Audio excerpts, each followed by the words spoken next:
कि राज्य की विधानसभाओं में भी इस प्रकार की व्यवस्था सोची जा सकती है, ताकि पुराने अनुपयोगी कानूनों को स्टैट्यूट बुक से हटाने के लिए प्रोसीजर रिक्वायरमेंट्स में बचा जा सके। इस प्रकार की व्यवस्था से कानूनी कंफ्यूजन बहुत कम होगा और सामान्य नागरिकों को भी आसानी होगी। साथियों, एक और विषय है और वो भी इतना ही महत्वपूर्ण है, वो चुनावों का। वन नेशन वन इलेक्शन सिर्फ एक चर्चा का विषय नहीं है, बल्कि ये भारत की जरूरत है। हर कुछ महीने में भारत में कहीं ना कहीं बड़े चुनाव हो रहे होते हैं। इससे विकास के कार्यों पर जो प्रभाव पड़ता है उसे आप सब भली भांति जानते हैं।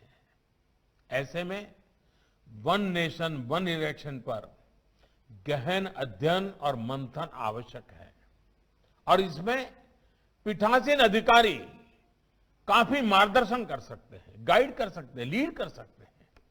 इसके साथ ही लोकसभा हो, विधानसभा हो या पंचायत चुनाव हो, इनके लिए एक ही वोटर लिस्ट काम में आए, इसके लिए हमें सबसे पहले रास्ता बनाना होगा। आज हर एक के लिए अलग अलग वोटर लिस्ट है, हम क्यों खर्चा कर रहे हैं, समय क्यों बर्बाद कर रहे हैं। अब हर एक के लिए 18 साल से ऊपर तय है। पहले तो उम्र में फर्क था, इसलिए थोड़ा वो रहा, अब कोई जरूरत नहीं है।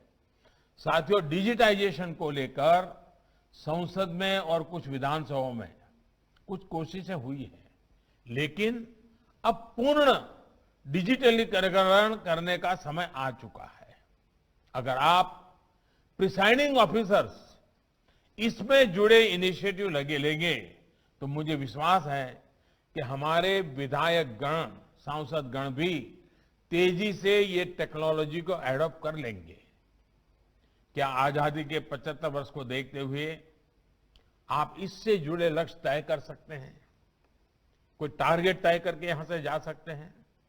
साथियों, आज देश के सभी विधायी सदनों को डेटा शेयर करने की दिशा में आगे बढ़ना जरूरी है, ताकि देश में एक सेंट्रल डेटाबेस हो। सभी सदनों के कामकाज का एक रियल टाइम ब्यौरा आम नागरिक को भी उपलब्ध हो और देश के सभी सदनों को भी ये उपलब्ध हो। इसके लिए नेशनल ई विधान एप्लीकेशन के रूप में एक आधुनिक डिजिटल प्लेटफॉर्म पहले से ही विकसित किया जा चुका है। मेरा आप सभी से आग्रह रहेगा कि इस प्रोजेक्ट को जल्द से जल्द एडॉप्ट करें। अब हमें अपनी कार्यप्रणाली में ज्यादा से ज्यादा टेक्नोलॉजी के इस्तेमाल, पेपरलेस तौर तरीकों पर बल देना चाहिए।